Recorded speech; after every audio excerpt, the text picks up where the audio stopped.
and I'm going to move it over to Rob, is we're about bridge building, I think, more than anything. I think we are the bridge builders from my perspective. And then our job is to move out and collaborate with those in community who also want to support the bridge building. And ironically, when I put this post up, I realized we had a bridge right behind us. So I think an image can say so much. And so, you know, Rob, I want to pass it over to you, and you're going to talk about podcast 83. And thank you for listening. Hey? Thank you. Yeah, yeah, thanks so much. Chimagwech.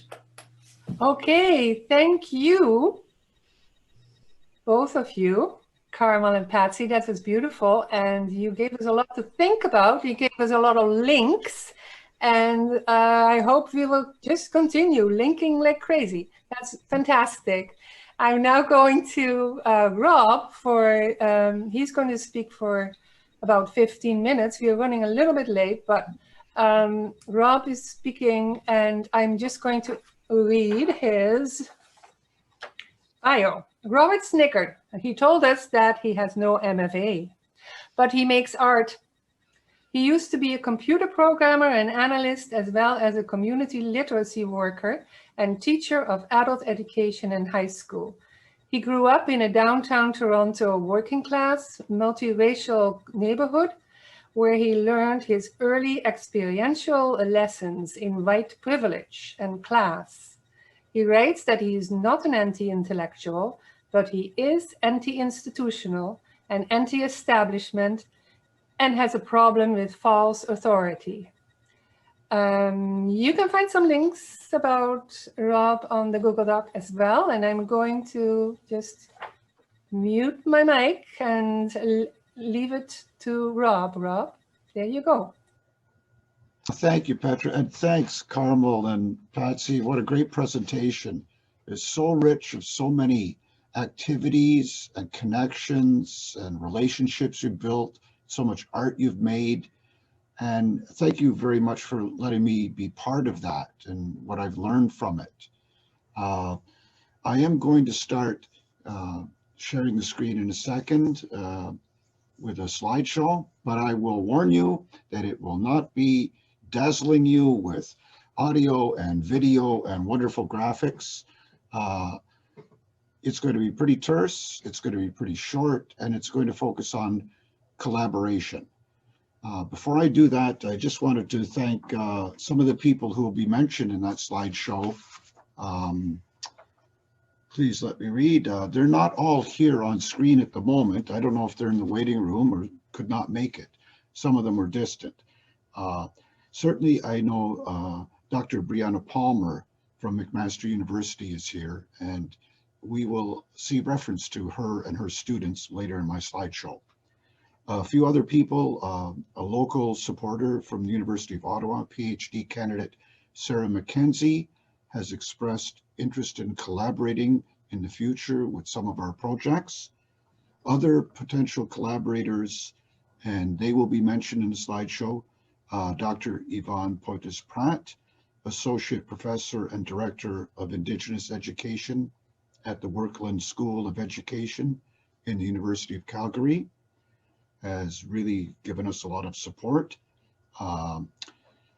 Dr. Chiara Minestrelli from the London College of Communication. Well, she has an interesting connection with us, and I'll talk about that later, and I thank her for her support.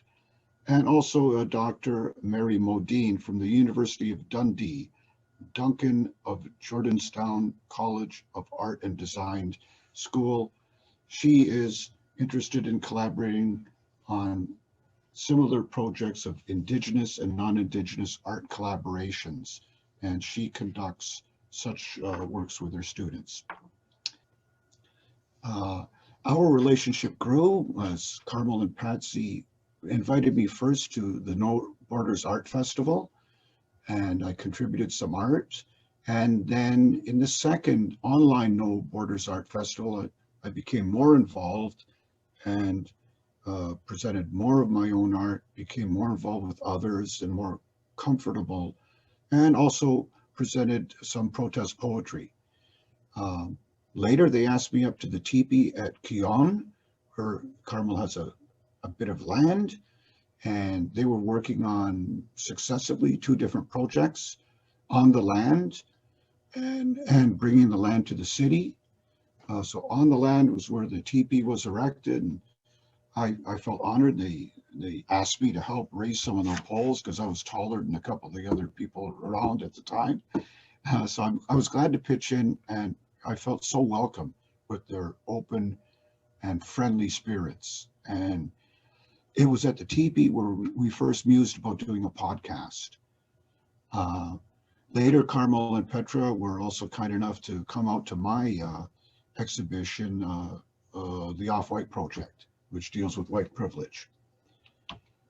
Okay, our collaboration on podcast 83 really got started when we wrote a proposal and we gained a Canada Council CBC Digital Originals grant to produce podcast 83.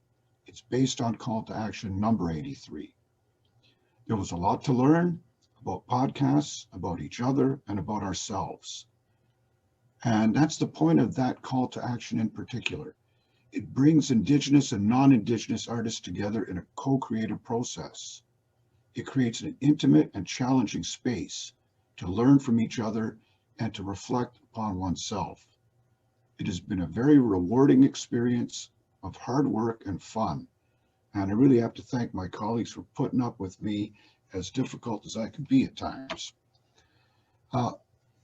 In tribute to our collaboration, I created a little painting here called Collab 83. It tries to symbolize our collaboration and our efforts working together, and it draws upon 4 directions from the sacred hoop, and the 3 circles represent our relationship in dynamic flux during different parts of our project. I created another work from a different angle called Outreach 83, and it's still a work in progress, and it attempts to symbolize our efforts to reach out to other collaborators. And again, the 4 directions or colors from the sacred hoop are used, as well as a reference to the stars. Now, on our podcast, we had some amazing guests who performed stories, poetry, sacred storytelling, poetry, beautiful traditional music, traditional art. And also we had some non-Indigenous guests speaking about other identity issues in the Settlers Corner. So they were all great. I'd like to thank them. I wish they were here right now and I could do that, but we certainly thank them in their absence.